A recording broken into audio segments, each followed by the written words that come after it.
While the Ukrainians are waiting for the arrival of the first F-16s, we travel to Denmark, the country that not only gave us their fighter jets, but also was brave enough to host and to train the Ukrainian airmen.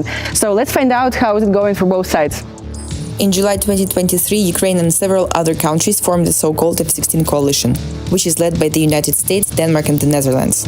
The coalition is working on the transfer of aircraft, training of pilots and maintenance personnel, and preparation of infrastructure. At the moment, 6 Ukrainian pilots and several dozens of technicians are going through training at this Christchurch base. The weather conditions and the shortage of time put a lot of pressure on the shoulders of both Ukrainian and Danish airmen. Well, combat experience is a thing that is really hard to overestimate, but still it is a really condensed program. I think the biggest boost here is not that combat experience, but the motivation to go back and keep fighting. But can I ask what is most challenging for you personally here? Is it the speed of the training or maybe some aspect that you just find? I think I can speak of everybody who's training from the old Soviet-made platforms to the Western is the really problematic is avionics, like all the system computers. They're much easier to fly like pilot-wise. It's really awesome jet to fly. We didn't use that system whatsoever before, and it's like, you know, transitioning from the key telephone like old Nokia to straight to iPhone without all those steps in between. When jets are on the ground, it's the maintenance crew that is responsible, from complex avionics to changing tires. On average, it takes up to 16 hours of maintenance per flight. Моя робота тут заключається в тому, щоб навчитися організовувати льотну зміну, контроль за напрацюванням і направлення літаків на ремонт. Особисто для мене складність заключається в тому, що немає досвіду експлуатації. На Міг-29 є досвід експлуатації і пошук несправності займає не так багато часу, як на даному літаку.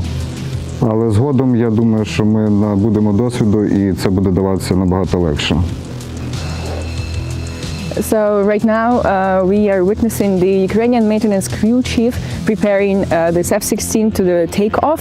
This is a very responsible job because not only he is responsible for making sure the plane works smoothly, but also it is basically the life of Ukrainian pilots. So hopefully in a few moments we will be seeing this jet taking off. Зараз ми будемо виконувати підготовку до повторного вильоту. Okay. У нас буде частковий огляд, ну і так далі. Тобто це проходить так, що ти це робиш самостійно, чи тобі хтось вже показує, як це робити ось? В даний момент? Так. Ні, в даний момент я це вже роблю самостійно. На початку так. Я ходив за інструктором, інструктор мені показував, розказував, що дивитися, куди дивитися, як це робити. Ну, як би сказати, вони передавали свій досвід.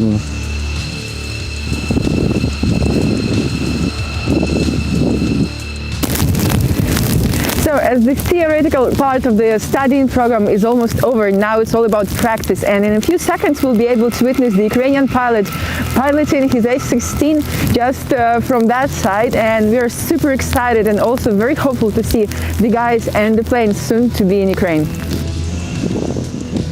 It is really a super fun jet to fly. I'm not saying that MiG that I flew before is super boring, but the F-16 is definitely more agile. It feels like the jet wants you to fly it more aggressively. He wants you, hey dude, let's do this, let's do that.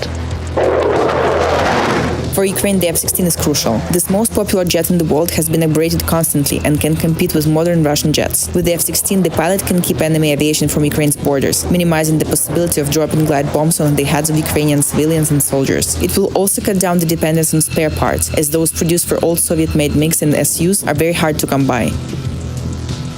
Спочатку, як ми тільки знайомилися з цією системою, вона нам здавалася незрозумілою і нереальною до інтегрування в Україні. Але зараз я розумію, що це дуже спрощує роботу, економить час, і це дійсно варто того, щоб ми просувалися вперед. Якщо ми хочемо розвиватися як країна, як структура в повітряних силах, ми повинні черпати цей досвід в різних країнах, які вже давно переступили цей етап. Although the F-16s are not the panacea, they will make Ukraine stronger, and Ukraine is grateful to the coalition for coming together to support the Eastern Front. I think we learned a lot on the cultural side. There is, even if we were both European countries, there's a big difference between our cultures, and I think both sides learned a lot from that and made good friendships. We are in this together, and we have a lot of sympathy with the Ukrainian people, and we want to do whatever we can to help. So, of course.